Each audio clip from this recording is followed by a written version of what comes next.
my feeling is that's a lot to spend on what's basically built to serve more tourists. We have a small kind of shack, I guess, for selling alcohol.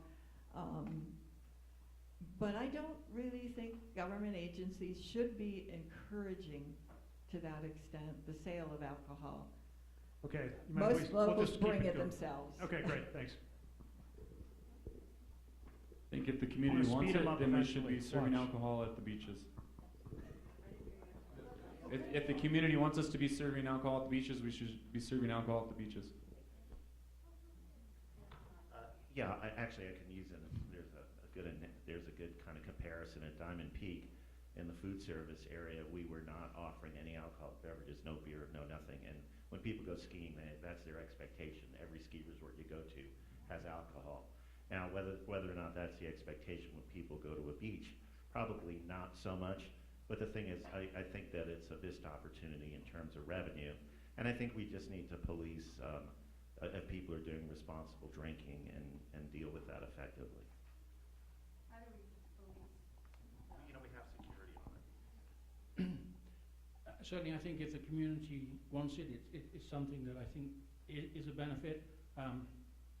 And judging by the number of people who've been down there, particularly on a Friday, which is a great time to go after work and listen to some live music and chill out with the family and friends, that's a good thing. I wanted to correct you. I'm not aware that the board has actually committed $2 million or whatever for the redevelopment. I thought they were investigating what they're going to build. I'll let you respond when I've finished and correct that. All right. So, all right, You good? Yeah. sure. Okay. Next, we're gonna crank it up here. I am most likely to vote for those who truly serve the community. Do you volunteer or contribute to any local organizations / nonprofits? Good question. Volunteering, I've sat on numerous boards in the community and nationally when it comes to nonprofits. Currently, I'm not sitting on or volunteering for any nonprofits other than volunteering at my church. So. Yeah, and I'm a trustee, so.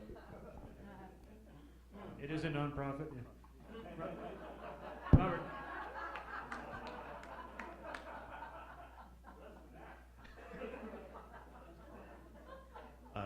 Currently, I am not as involved as I would like to be with local community boards, but I have served on the former board member and vice president of Ski Lake Tahoe, which represented all the large ski resorts in Lake Tahoe. I was also former board member of the Incline Village Chamber of Commerce.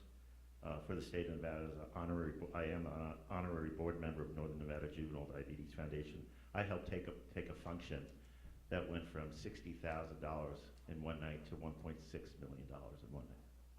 Okay. And also, I served on a board in France Ski International. Of course, that's not local, but anyway. Okay. Most of my charitable contributions go to JDRF.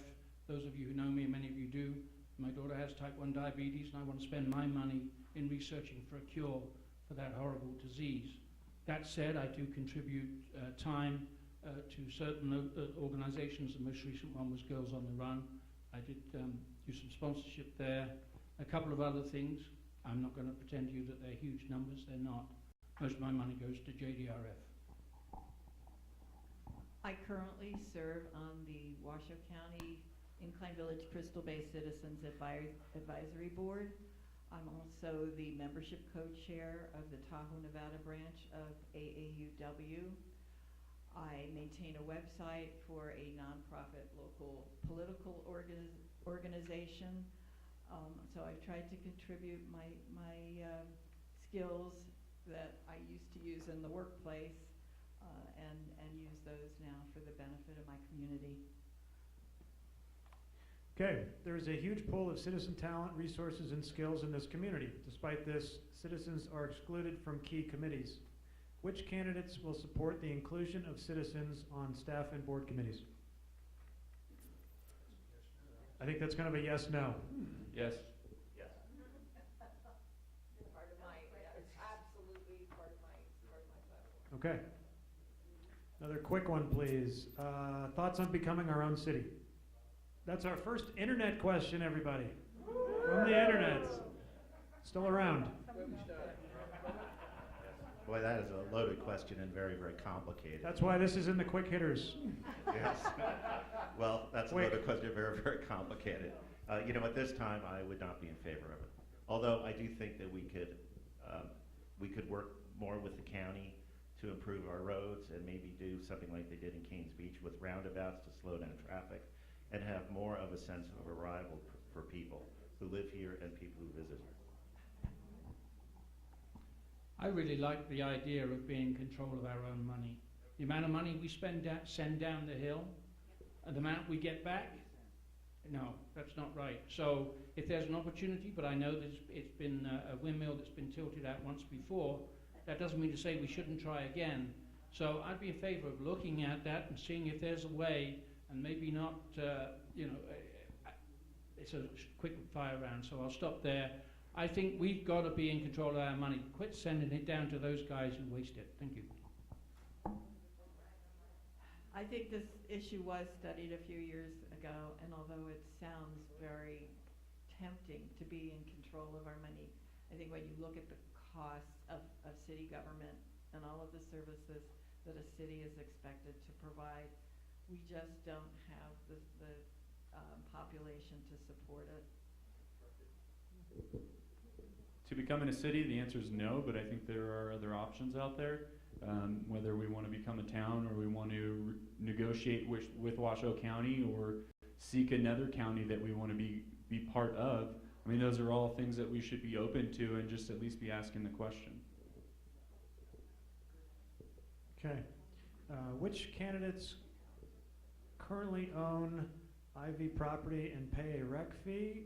What do you get in exchange for your rec fee, and what could you do to create more value?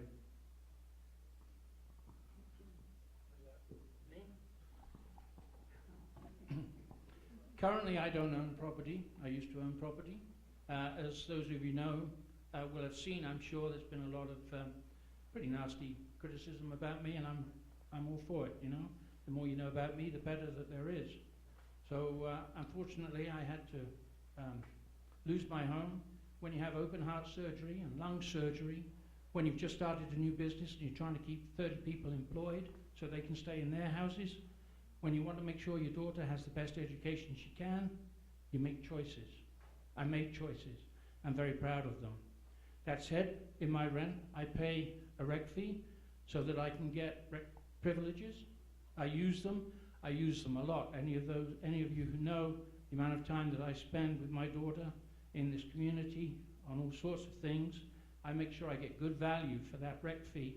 I'm very proud of it, and I'm happy to talk to anybody about any of these accusations that have been sent around about me. Thank you. A quick question, because I have rental property, is how do you pay for the rent fee? Hey, next person. Nope. Yeah, keep it moving. Okay,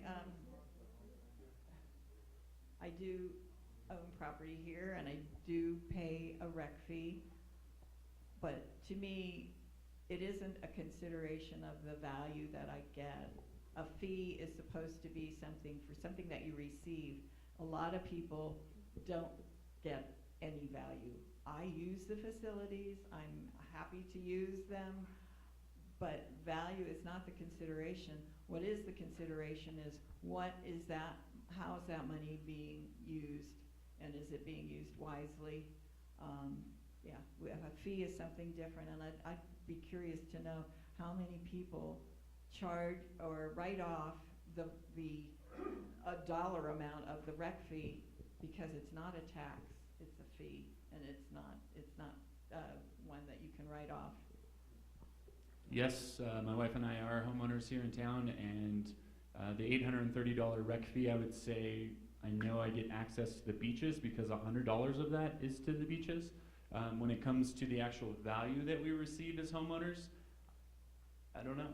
I've heard from many of you that there really isn't a lot of value, and I think that's where we need to get into Ordinance 7 and start to create value for what we are getting, or create a value that we receive for what we are giving to IVGID. Thank you. I I pay, as of Monday, I'll be paying 3 rec fees for 3 different properties. The question I had for Mr. Morris is, you know, I've had rentals here for quite some time, actually for about 28 years, and I've never charged a separate fee for the rec fee. It just isn't done, so I'm not sure. Yeah, let's move on. Yeah, anyway, but I think additional value, so. If Mr. Morris would like to respond, that's certainly fine. If not, I'll just move on. In terms of, No? Okay, good. Let's move on. Yeah, good. So the next Yep. question is, can I finish my answer? Anyway, so, you know, I consider at Diamond Peak this year, we had an operating profit of about 1.5 million. And I think that, you know, some of that money should be rebated in terms of what advantages residents can have at, you know, at Diamond Peak. And I think if we control our spending better, we can offer residents better rates on things, because we don't get a lot for our rec fee right now. No, that was 1.5 million profit. No, it wasn't. Actually, Okay. I asked Jerry Ike. I asked Jerry Ike at the last go-around if that was an accurate statement. He said yes. okay, so another quick one. Over the past 2 years, operating expenses at our beaches have increased dramatically from 1 million to 1.6 million. To pay these operating expenses, the district rated 1 million of cash reserves that were held to build a new building at Incline Beach. As a result, the money saved has been spent, and the district now wants to borrow $1,400 for the new building. Trustees Haran, Hamrell, and Wong approved this future budgeting sleight of hand. Is this acceptable? It's $1.4 million. Sorry, yeah, 1.4 million. It's getting late, huh? It's past my bedtime. 1,400 with 3 more zeros. Is 1,400,000. this a yes or no question? Is this acceptable? No. No. No. No for me and Mr. Haran. I mean, me and yes. Okay. Kevin, Yes. we need a timeout for them to put a new reel in. Oh, okay. Oh, you're Okay, good? we're good. They're amazing. Thanks. Thanks to the awesome audiovisual staff. Okay. How do you, well, I think that's the last quick hitter that I can see here. Let's go back to regular question. How do you feel about Judge Flanagan's decision in the Aaron Katz lawsuit?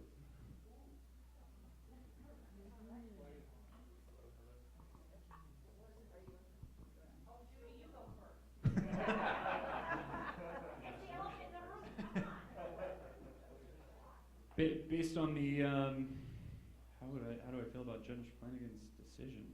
I believe it was in the best interest of the community.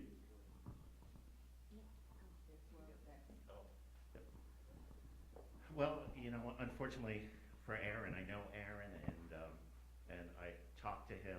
There's stuff going on about me, that a vote for me is a vote for Aaron Katz, which is patently not true.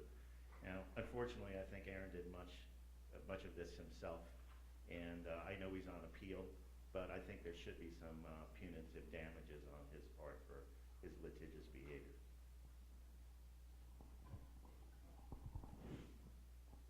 I don't think that we can continue to waste our staff's time on frivolous things.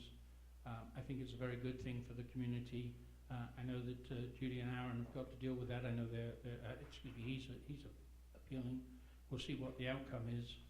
But we've got serious matters before us. We've got serious business to take care of. Let's focus on that, and let's move forward and not have this.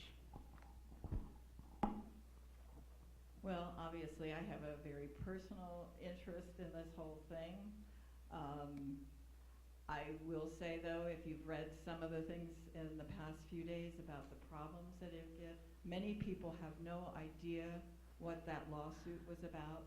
Well, it was about some of the problems that were cited yesterday in Jim Smith's article, things like transparency. We don't get public records that we ask for. We don't get access to financial information. The lawsuit did not deal with expanding beach access. It dealt with limiting beach access. And I think that's a common misconception. Right now, we're awaiting a chance to be heard. My husband, this is his lawsuit. Clear that up too. I am not a party to this lawsuit, and I never have been.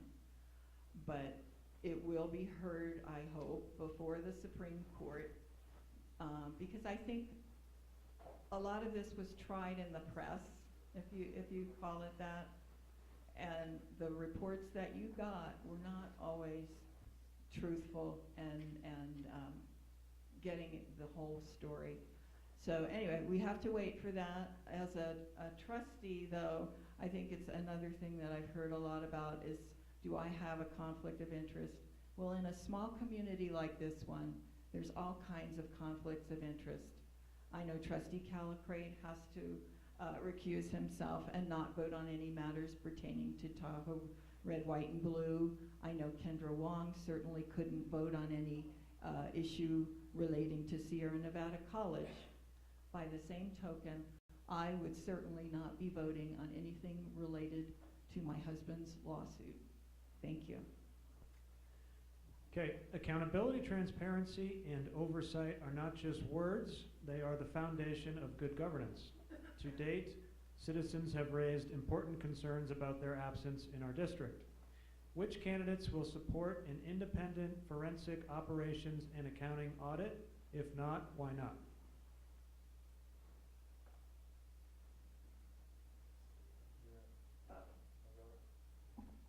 Well, a forensic audit by definition usually refers to criminal behavior in the audit. So would I be in favor of forensic audit? I'd like to change the phraseology. I would be in favor of a very detailed audit to find out how our money's being moved around, because you really don't know. You don't get a very clear picture with IVGID financials. I don't know if you guys know Cliff Dobler, but he's been out there talking about things. He's a very knowledgeable person, very knowledgeable in terms of finance, and he cannot make hide nor hair of what's going on, where the money's going, how it's being moved around. If he can't do it, let me tell you, then I think we have a transparency problem. So I would be in favor of an audit. Talked about grounds of differences between us, but I think there's commonality across this board. I think we've all said that we want accountability and transparency. Give me, I forget the third item on that list. Oversight. Oversight, I Thank believe. you. Yeah, thank you. Categorically, yes, on all of those things, we need that. Forensic audit does have a certain connotation and definition. I think that what interests me is that the state of Nevada continues, and the external auditors continue to take not only pass the financials, but state of Nevada has actually adopted some of the practices from IVGID. So what I think we've got to do is understand clarity is what we need, not clouds, not confusion, not calling it this over here and that over there and moving half of it here and half of it there. Excuse me. If we get some clarity around all of these, all of our accounts, I think then the whole community can really understand. I don't know how many CPAs are in this room. I don't need to ask for a show of hands. I've certainly met with Cliff, and he's given me a lot of very helpful information and guidance on this. We've got to clear up what it is we're doing so we can all understand it. So is that an audit, yes or no? Yeah, sorry, that was So a... are you saying yes to an audit? I'm saying not to a forensic audit and all that means, but absolutely we've got to audit and we've got to clarify. Yes. Actually, it's my understanding that a forensic audit is not necessarily looking for any criminal behavior, just improper accounting procedures that don't comply with generally accepted accounting practices. So yes, I favor a forensic audit. Thank you.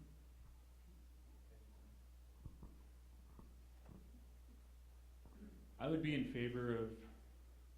I'd be in favor of doing a forensic audit, but before we go there, I'd really just like to see simple reporting where our annual report matches our monthly report, that matches are open.gov. I mean, I think that's a good starting point before we go into a forensic audit. What? No, it does not match. Yeah. Thank you. You know what, there is a quick question here. Is IVGID audited? The answer is yes, right? Yeah, annually. By a independent auditor. Yep. Well, independent paid by IVGID. Yeah.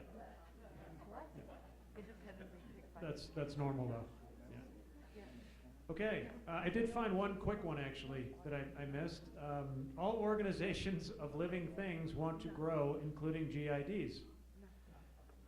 Therefore, it's the job of the trustees to monitor and control the growth. True or false?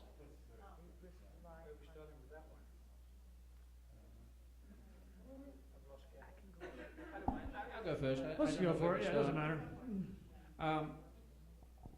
Should we monitor and control the growth? Yes. Yeah, it is the job of trustees to monitor and control this growth. True or false?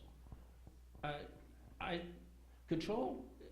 Definitely, we've got to monitor it, and we've got to do whatever impact that we can on it.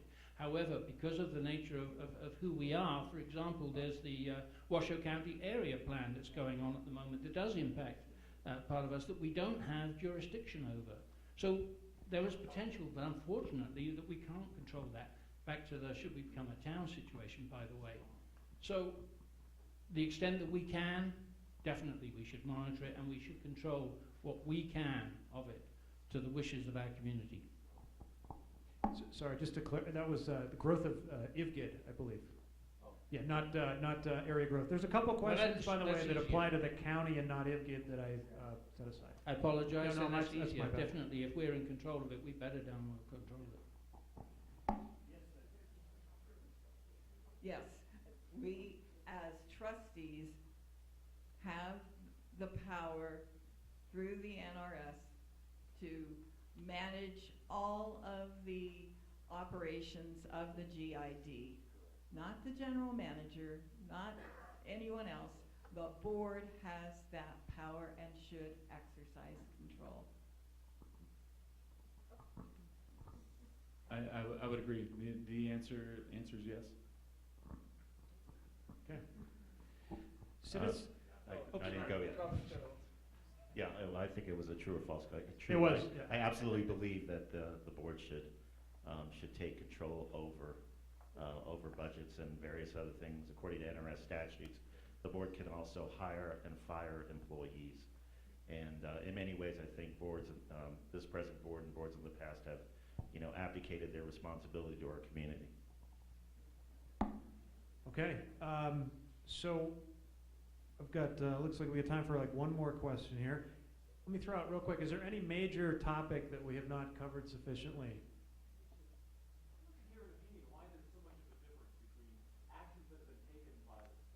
Mm-hmm. That are supposedly, you all agree, are the responsibility of the board. How is it that we have not Okay. these decisions? Interesting question. Why? How does that happen? We actually have one sort of like that. So did you hear that? That was. No. Repeat the question. Yeah. Sorry. Let me see if I can do the question justice. It was. Just kick me if I'm getting it wrong. Phil. The question was, given that there seems to be a disconnect between what staff's actually doing and what the board and the community, what the board specifically wants, what's going on? Why? Okay, Am I up? I think so. Okay. Go Yes? for it. No? I have seen this repeatedly. There are a number of members, well, I think it includes board members, who say that the board is only there to set policy.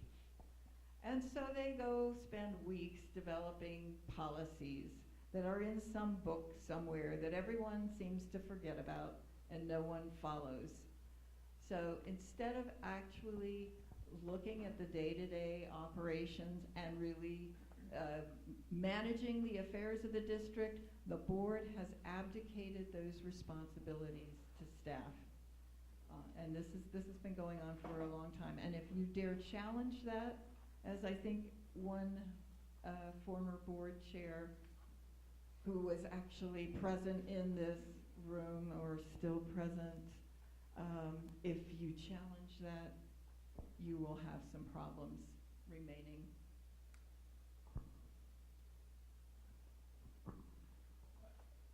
This is a communication issue. This comes down to either not asking the right questions, and not really seeking the right results. So the more we can communicate, the better we can ask these questions. We can use online surveys to gather information, or whether it's through the phone or through a text like Flashvote is allowed. All of those methods allow us to gather information, and then we can act on behalf of the community. I think it starts at the top. Everything essentially, when it comes down to it, as the buck stops here, is the board's responsibility. I think that a lot of, throughout my 29 years here, a lot of times we vote in board members who we like. Oh, he's a nice guy, she's a nice guy, so let's put them in. But we don't look at if they're competent, if they bring something to the table, and I think that's the most important thing. Secondly, many of the top IVGID employees don't even live in Incline Village. They live down in the valley, and that's not their fault. I don't think there's any law that can make them live in Incline, but they don't know what the needs and wants of the community are. And as Kevin said, government is like a tree; it grows, and I think that's what's happening. And we need a strong board who is going to establish strong checks and balances, and instead of having staff lead the way, the board should lead the way. I believe that the buck does not only stop with the board, I think it starts with the board. And I believe that historically we've had a lot of challenges with our board as to whether or not they're going to be stepping up and doing what they should be doing, and nixing things that don't make sense. So yes, we should set direction. We should require reports, analysis, information from the staff. That's why they're there. And then the board should make those decisions. But the board is not, should not be, should never be just a rubber stamp for the staff. No matter how good we think they are, as you know, I think most of the people are pretty good, that does not negate our responsibility to hold them accountable as you hold us accountable, to make sure that we manage this organization and this community. So it's up to us. The people that you elect are the ones that should be making those management decisions. Thank you. Okay. There's one real quick hitter on that one, actually, that fits. It's so if staff disobeys a board policy or order, what do you do? Who's up?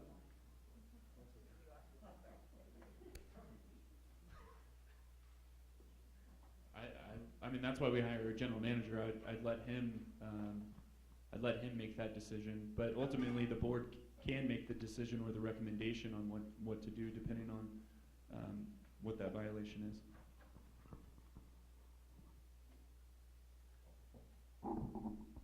Yeah, I agree with that. Essentially, the Pinkerton answers to the board, and the board, trickles down, and it's only Pinkerton only works for the board. The average employee at IVGID does not report directly to the board; they report to Pinkerton. So I think it's important to the board. It's important that the board have good communication with the general manager and convey their dissatisfaction with any employee. And ultimately, it's Pinkerton's decision. Well, I shouldn't say ultimately. It's the board decision if they do not like how Pinkerton handles it. Yeah, I was going to add that correction.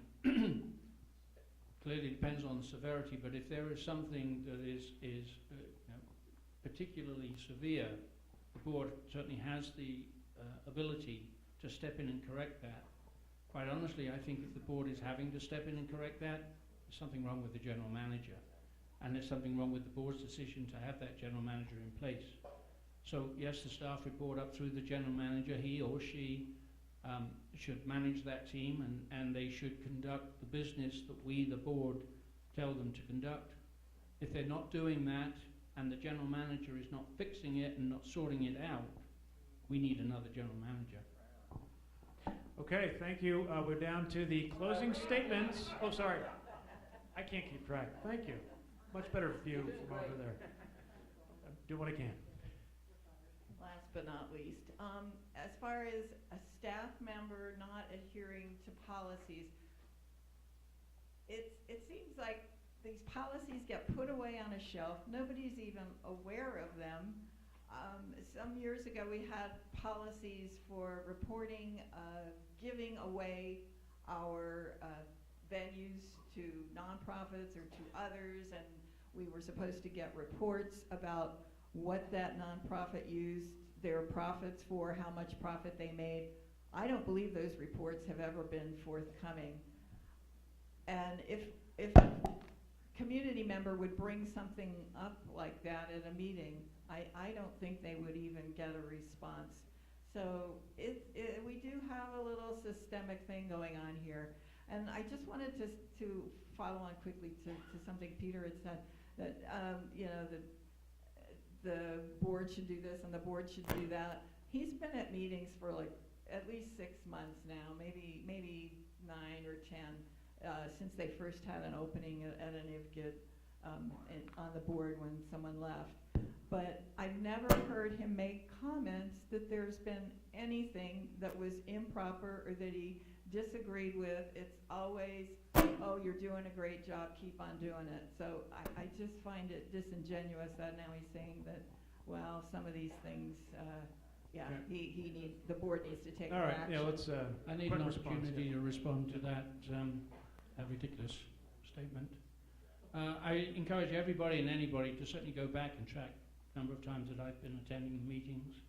And like I said, it's not only about attending the meetings, it's also communicating with staff, which I've done regularly.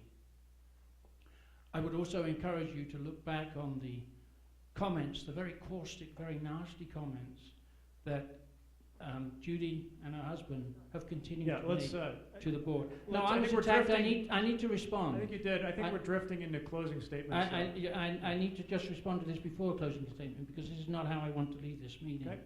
I encourage all of you, every single one of you, to go back and review the comments that I've made, the input that I've had to this community, and I think you will find it to be extremely constructive, extremely supportive, and making sure that I hold to account all of our elected officials. I stand by that record, and I gladly stand together with you to discuss it face to face, Judy. Thank you. Fair enough. Okay. All right, so closing statements, up to 3 minutes each. And who's up? I believe. What do we start with for closing statements? We start at that end? So let's go this way then. Yep. Fair enough.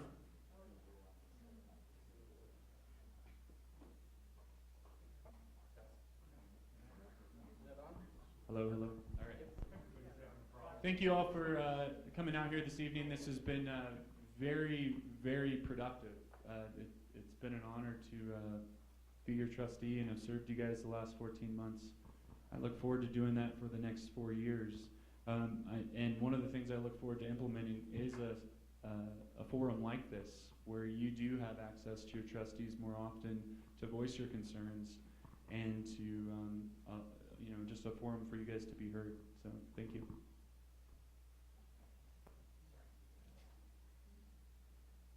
Thank you. I wanted to thank you all for coming again tonight.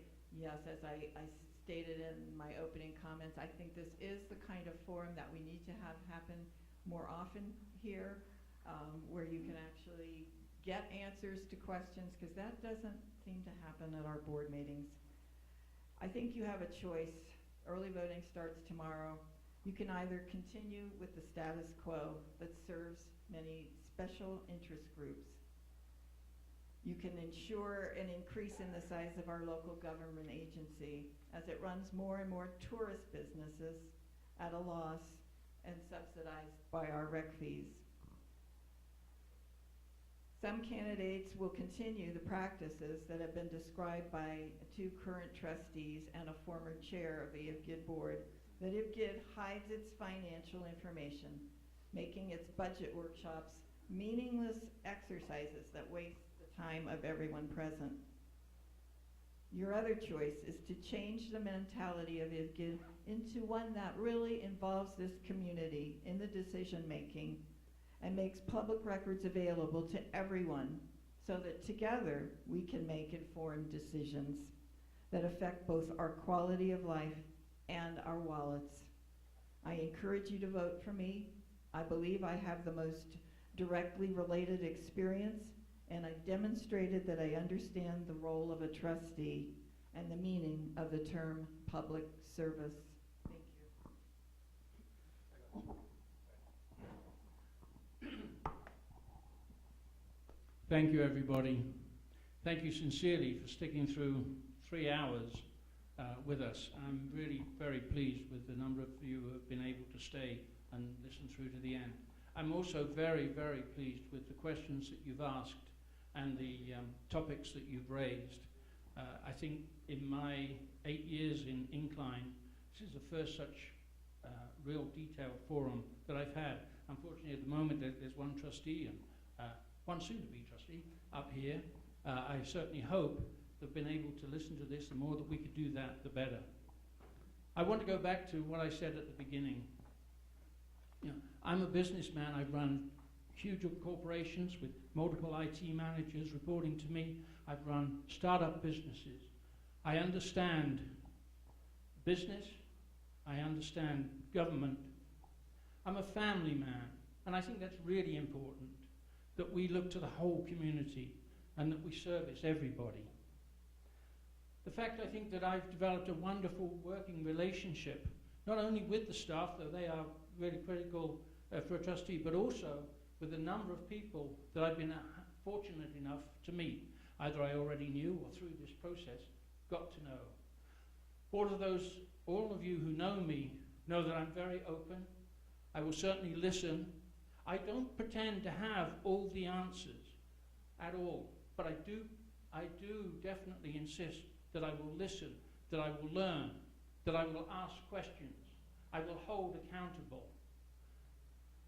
All that is part of all that is the whole of IVGID. I'll serve with integrity. I'll serve with humility. And most important, and I hope you really understand this, I will serve with passion. I want to be your representative on the Board of Trustees. I sincerely hope you will vote for me. Please feel free to ask me any and every question in the remaining time that we've got between now and the close of polling, and I will be happy to speak to you. Thank you. Forgive me for not standing up. I have some back problems, and I'm not sure I can. So I just want to thank everyone for attending, and I thought your questions were very, very good. I want to be your voice. Don't vote for me if you think I'm going to be a rubber stamp guy. I'm not. Okay, I want to be involved. I will not micromanage. Let me reiterate, I am a 29-year homeowner resident of Incline Village, Crystal Bay. I've served on several nonprofit corporate boards. In addition to owning multiple properties in Incline Village, I founded 2 companies based here as well. I'm the only candidate with extensive experience in both hospitality and ski resort management. I understand best management practices and how to deliver exceptional customer service. My ski industry background is more important than ever in evaluating the proposed changes at Diamond Peak. I am committed to the update of Ordinance 7 to ensure enforcement of our beach deed restrictions. I am committed to keeping our beaches exclusive. It is my goal to bring more value to the homeowners and residents of Incline Village and Crystal Bay. I have a vested interest in our community. I'm not going anywhere, or they'll take me out in a box. This is my home. I will stay here. Our homeowners, residents, and business owners will always come first. Anyway, I just want to thank you again. I want your vote. Let's give a big thank you to the candidates.